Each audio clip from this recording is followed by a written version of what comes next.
তো আমরা এখন আমাদের নাস্তার টাইম শেষ হয়ে গেছে। নাস্তার টাইম শেষে এখন আমরা যাচ্ছি কাজের উদ্দেশ্য। সামনে বড় ভাই যাচ্ছে, আমি পেছন পেছন যাচ্ছি। এখান দিয়ে অনেক ঘাস হয়েছে, তো ঘাসগুলো দেখলে মনে পড়ে যায় আমার গরুগুলোর কথা। বাড়িতে ছাগল গরু আছে, আসলে খুব মিস করি। মনে হয় যে বাড়ি থাকলে আমি কেটে কেটে খাওয়াতে পারতাম। দুর্ভাগ্যবশত বিদেশে থাকি যেহেতু খাওয়াতে আর পারি না ইচ্ছা করলেও। তো এবার চলে যাচ্ছে আমি আমার গাড়ির দিকে। আমি যেহেতু ড্রাইভিং করি, আমার অনেক স্বপ্ন ছিল যে আমি ড্রাইভিং করব। ছোটোবেলা থেকেই স্বপ্ন দেখতাম যে আমি গাড়ি চালাবো। তো আল্লাহ পাক সেই স্বপ্ন আমার পূরণ করেছে। বাড়ি থাকতে ড্রাইভিং শিখেছিলাম, কিন্তু বাড়ি চালানো হয় নাই। তো আল্লাহর রহমতে বিদেশে আসার পরে এখানে আর কি গাড়ি চালাই। এদের সামনে দেখতেছেন যে একটা হাইলাক্স নিয়ে আসতেছে, এটা দিয়ে আমার বস যাচ্ছে। আর এখন আমি গাড়িতে উঠলাম, গাড়ি স্টার্ট করলাম। স্টার্ট করে এখন যাব আমার গন্তব্যস্থলে। তো আমি যে প্রজেক্টে কাজ করি দেখতে পাচ্ছেন যে প্রজেক্টটা কিন্তু অনেক বড় এবং খুব সুন্দর জায়গা। এখানের পরিবেশও ভালো, আবহাওয়াও ভালো, আল্লাহর রহমতে সব দিক দিয়েই ভালো আছে। এই প্রজেক্টে দেখতে পাচ্ছেন এর ভিতরে হচ্ছে পার্ক হবে।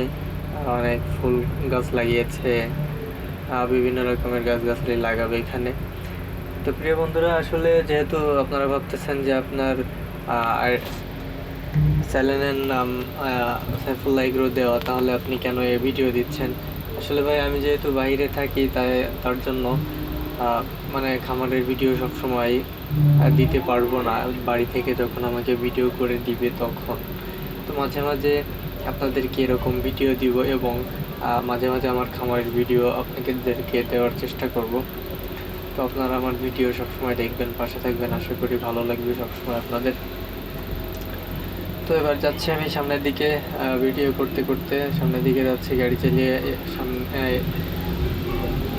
সামনের দিকে যাচ্ছি, দেখি সামনে কি আছে। যে একটা দেখতে পাচ্ছেন, এটা একটা কালভার্ট। কালভার্টের সাইডে আছে গ্যান্তিং হাইল্যান্ডের সেই বিখ্যাত কেবল কার স্টেশন। যারা মালয়েশিয়া আছেন তারা অবশ্যই নাম জানবেন, আর যারা বাংলাদেশে আছেন তারা অবশ্যই জানবেন না। এই যে সেইটা, কি সুন্দর পরিবেশ দেখতে পাচ্ছেন আপনারা। এই যে লাল বিল্ডিংটা দেখা যাচ্ছে, এটাই হচ্ছে মালয়েশিয়া গ্যান্তিং হাইল্যান্ড কেবল কার স্টেশন। এখান থেকে মানুষ কেবল কারে উঠে উপরে যায়, উপর থেকে আরও উপরে।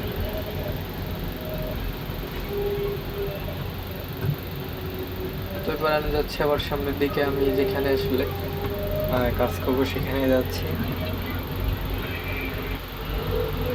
তো এখানে রোডগুলো এখনো ক্লিয়ার হয় নাই, তার জন্য এরকম দেখা যাচ্ছে। আপনারা আবার বলতে পারেন যে বিদেশে ভাই এরকম রোড কেন? আসলে প্রজেক্টের সাইডের রোড তো, রোডের কাজ চলতেছে, এখনো পিচ হয় নাই। তো দেখতে পাচ্ছেন রোডের পাশে যে নতুন গাছ লাগিয়েছি আমরা। তো গাছগুলো কি সুন্দর লাগছে দেখতে। দুই সাইড রোডের কিন্তু দুই সাইড দিয়েই গাছ আছে। আমার কাছে তো দেখতে অনেক ভালো লাগতেছে। আপনাদের কাছে কেমন লাগতেছে অবশ্যই জানাবেন। প্রিয় বন্ধুরা, আমার ভিডিও যদি আপনাদের